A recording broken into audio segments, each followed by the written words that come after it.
Sa iba pang balita, hinimok ni incoming Foreign Affairs Secretary Perfecto Yasay ang international community na hikayatin ang China na irespeto ang anumang magiging desisyon ng Permanent Court of Arbitration kaugnay sa inihahing reklamo ng ating bansa kaugnay sa usapin ng West Philippine Sea.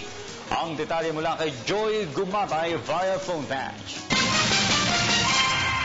Yes, Audrey, ilang araw nga bago tuluyang maglabas ng desisyon, ang Permanent Court of Arbitration na matatagpuan sa Netherlands ay hinikayat ni incoming Foreign Affairs Secretary Perfecto Yasay ang lahat ng miyembro ng international community na himukin ng Chinang respetuhin anuman ang kalabasan ng inihain nating reklamo tungkol sa inilatag nilang 9-dash line na umaangkin sa 70% nasasakupan ng West Philippine Sea.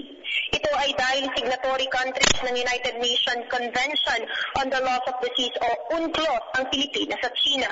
Ito rin ang panawagan niya sa iba pang claimant states ng West Philippine Sea tulad ng Vietnam, Brunei, Malaysia at Taiwan na respetuhin rin ang magiging desisyon ng pandaigdigang korte.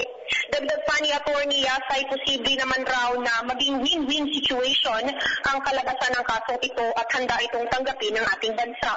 Ngunit kung sakali raw na may questionabling aspekto pa rin ang resulta nito, sisiguruhin niyang patuloy tayong dudulog sa mga diplomatikong paraan at hindi kailanman gagamit ng dahas tungo sa pagre-resolba ng issue sa West Philippine Sea.